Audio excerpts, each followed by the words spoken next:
Assalamualaikum warahmatullahi wabarakatuh. Saya Safira Salsabila dengan NIM 201510601100 dari Manajemen Agribisnis kelas H akan mempresentasikan laporan praktik lapang mengenai home industri Bipang sebagai pengolahan komoditas beras.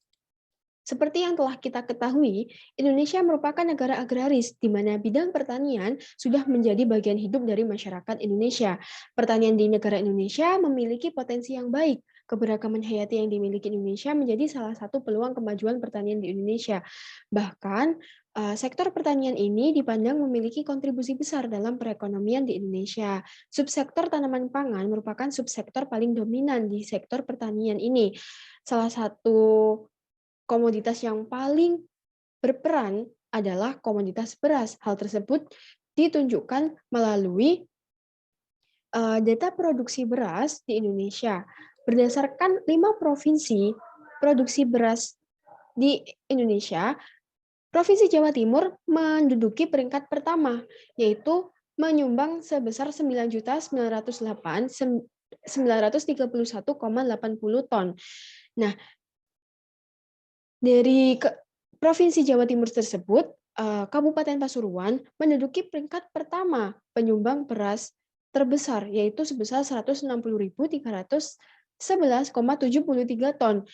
Nah, untuk Kecamatan Rejoso menduduki peringkat kedua penyumbang beras terbesar di Kabupaten Pasuruan, yaitu sebesar 32.917 ton. Hal tersebut menunjukkan bahwa Kecamatan Rejoso ini memiliki peluang dan potensi yang baik untuk terus memajukan dan mengembangkan komoditas beras ini. Nah, dalam proses pemasaran produk pertanian, pemerintah Indonesia menghimbau agar masyarakatnya mampu mendayagunakan produk pertanian. Oleh karena itu, berbagai agroindustri dengan hasil output yang bermacam-macam terus digalakkan. Salah satunya adalah agroindustri pengolahan Bipang. Di samping agroindustri ini bertujuan untuk memperoleh pendapatan yang kaitannya dengan indeks kesejahteraan, di sini juga produsen akan mendapatkan keuntungan yang lebih besar dan dapat mendayagunakan masyarakat di sekitarnya. Nah, dalam penyusunan laporan praktik lapang ini dibutuhkan beberapa teori yang berguna untuk mendukung proses analisisnya. Yang pertama yaitu teori komoditas, teori agroindustri, manajemen produksi, teori SDM, teori teknologi, teori pemasaran, teori biaya dan pendapatan, dan terakhir ada teori EOQ dan ROP. Nah, untuk gambaran umum dari agroindustri Bipang ini, yaitu agroindustri Bipang seperti yang tertera di peta di sebelah kiri, terletak di Desa Arjosari, Kecamatan Rejoso, Kabupaten Pasuruan. Agroindustri ini dimiliki oleh Ibu Mariani yang telah berdiri sejak 2 tahun yang lalu. Agroindustri ini termasuk agroindustri yang berskala kecil sehingga bagian struktur organisasinya juga relatif sederhana, yaitu yang seperti di bagian kanan layar, pemilik usaha Ibu Mariani, bagian keuangan Ibu Mariani sendiri, dan bagian produksi Ibu Nilam, yaitu salah satu karyawan Ibu Mariani. Pendirian agroindustri ini pun selain bertujuan untuk memperoleh keuntungan, juga untuk melestarikan produk khas dari Pasuruan. Seperti halnya pada umumnya agroindustri Bipang ini juga mengalami kendala-kendala yang selama proses produksinya. Nah, pembahasan inti pada kali ini yaitu yang pertama ada manajemen produksi, yang kedua manajemen pemasaran, dan analisis usaha.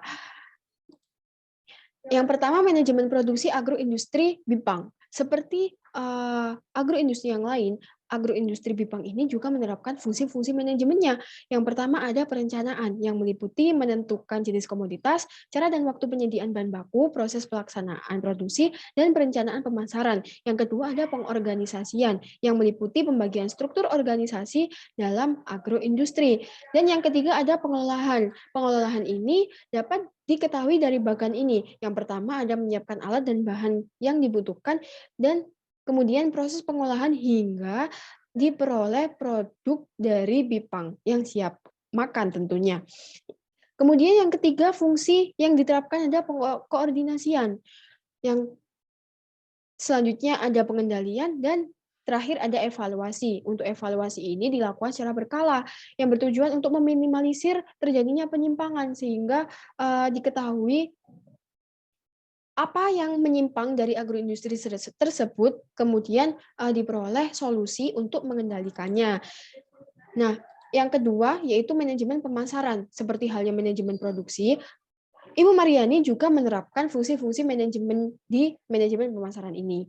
Namun, karena agroindustri ini termasuk agroindustri yang berskala kecil, jadi pada manajemen pemasaran ini relatif sederhana, baik dari yang menanggung-jawabi sebagian besar atau bahkan keseluruhan dibawahi oleh Ibu Mariani, saluran pemasaran yang relatif sederhana dan pendek, sistem pemasaran yang hanya masih offline.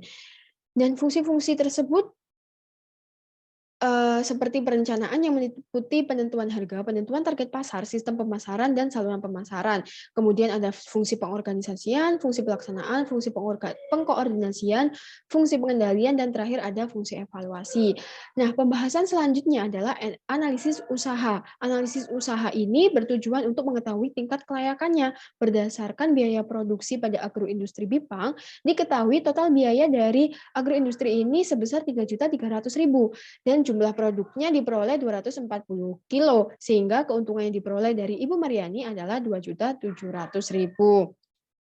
Nah, pada penyediaan bahan baku, ada dua metode yang dapat dilakukan, yang dapat diterapkan. Ada metode EOQ dan ROP. Nah, berdasarkan perhitungan EOQ diperoleh nilai 87. Artinya, jumlah pemesanan yang paling ekonomis adalah sebesar 87 kg. Sedangkan untuk ROP-nya atau nilai minimal persediaan bahan baku bagi agroindustri Bipang ini sebesar 20 kg.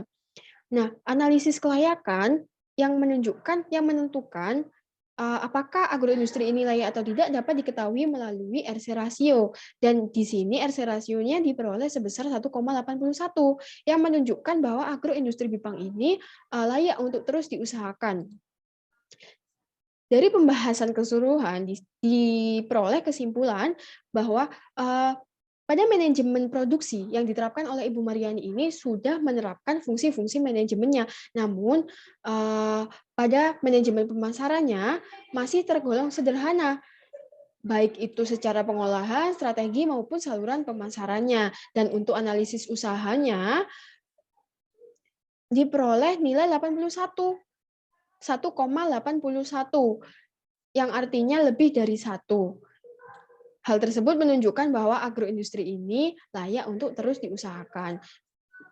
Dari kesimpulan tersebut diperoleh saran untuk menerapkan manajemen pada suatu agroindustri perlu diadakannya suatu analisis atau identifikasi ketepatan agar proses produksi dapat berjalan dengan lancar, dan proses pemasarannya pun akan lebih baik jika dengan memperbanyak sistem pemasaran baik offline maupun online. Nah, untuk dokumentasi sendiri, yang pertama ada lokasi agroindustri Bipang. Yang kedua, ada proses wawancara bersama pemilik agroindustri Bipang. Yang ketiga, ada produk Bipang. Dan yang terakhir, ada peralatan teknologi yang digunakan selama proses produksi. Sekian presentasi dari saya, kurang lebihnya saya mohon maaf. Wassalamualaikum warahmatullahi wabarakatuh.